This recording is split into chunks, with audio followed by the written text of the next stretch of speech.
Christmas ப்ரெசென்ட்ஸ் எல்லாம் open பண்ணி விளையாடிட்டு இருக்காங்க. ஆரியா வேற தேங்க்யூ நோட் எழுதணுமா சாண்டா கிளாஸ்க்கு.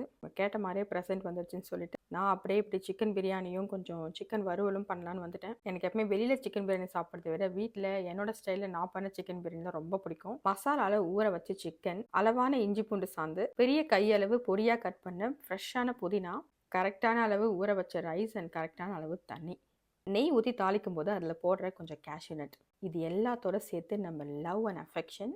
ஐ think that's why we say biryani is an emotion. அதுவும் என்னோட பிரியாணி எனக்கு ஒரு கூடுதல் எமோஷன் தரும். எப்போவுமே பிரியாணி செய்கிற அன்னைக்கு பிரியாணி தாங்க ஃபர்ஸ்ட் ப்ரையாரிட்டி. பிரியாணி தம் போட்டுட்டு தான் மற்ற எல்லா ஒர்க்குமே ஆரம்பிப்பேன். ஏன்னா அப்போ தான் பிரியாணி ஊறும். இப்போ நான் பண்ணிட்டு இருக்கிறது வந்து சிக்கன் வறுவல். இதுக்கு வந்து நான் எப்பவுமே கரம் மசாலா இன்க்ரீடியன்ட் நல்லா வந்து பொடி பண்ணி ஆட் பண்ணிடுவேன். அப்போ தான் சாப்பிடும்போது டிஸ்டர்பன்ஸாக இருக்காது. இதுக்கு வழக்கம் போல் நல்லா பொடியாக கட் பண்ண வெங்காயம், தக்காளி, ஒரு டீஸ்பூன் இஞ்சி பூண்டு சாந்து அண்ட் ஊற வச்ச சிக்கன், வீட்டு மிளகாத்தூள், கொத்தமல்லி தூள், உப்பு, தயிர் எல்லாம் போட்டு ஊற வச்சுது நல்லா சிக்கன் வந்து நமக்கு தேவையான கன்சிஸ்டன்சி வந்த உடனே சாப்பிட வேண்டியது.